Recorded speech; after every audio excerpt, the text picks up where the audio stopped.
و درود خدمت دوستان عزیز که این ویدیو رو دارن تماشا میکنن. خیلی خوش آمدید به این ویدیو. دوستان عزیز، تو این ویدیو میخوایم دیلی کومبو امروز 21 خرداد ماه رو بهتون بگیم.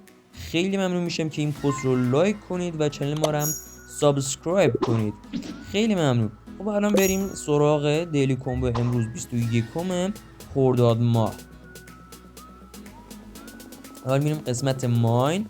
خب اولین کار در قسمت مارکت میم کوین هست. اینجا نگاه کنید. برای اینکه بخواید قفل کارتا رو باز کنید، اینجا پایین کارتا یه چیزایی به شما گفته، با فلش براتون مشخص کردم. گفته اینفلوئنسر رو به لول 10 برسون. خب میریم اینفلوئنسر رو اینجا تو این قسمت هست، باید به لول 10 برسونیم که مال من الان نگاه کنید. اینفلوئنسر منظورم اینه. اینفلوئنسر این هستش. گفته باید به لول 10 برسونم. خب الان لول من 8، من الان به لول 9 تبدیلش میکنم و بعد لول 10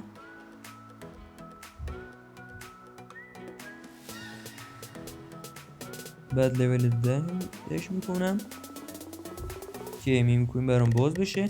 و جالب اینجا بود که یکی از کارتای امروز دیلی کومبو بچه‌ها خود اینفلوئنسر بود. همونطوری که توی ویدیو دیدید برام باز شد.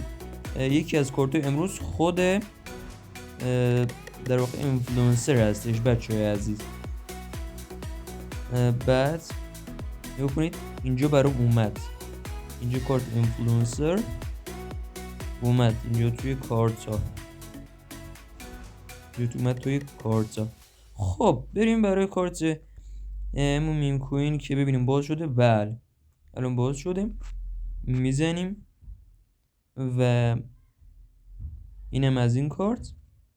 کارت بعدی هم خود روبروش هستش بچه‌ها، شیت کوین هستش. همین مقابلش این هستش، میزنید شیت کوین و اگر این رو هم بزنید،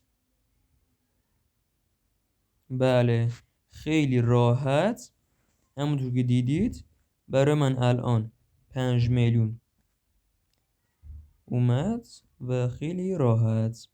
take the price.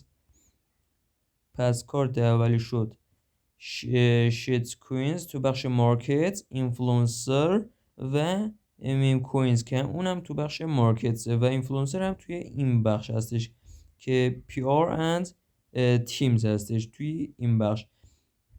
بله و ازتون خواسته بود که میم کوین این گفته بود که این کارت رو باید به لول 10 نه این کارت نبود دوستان، ببخشید این کارت بود، این کارت اینفلوئنسر بود که گفت باید به لول 10 برسونیم تا میم کوینز برامون باز بشه و این باز بشه تا بتونیم اون کارت هم بگیریم و 5 میلیون رو خیلی خیلی راحت دریافت کنیم.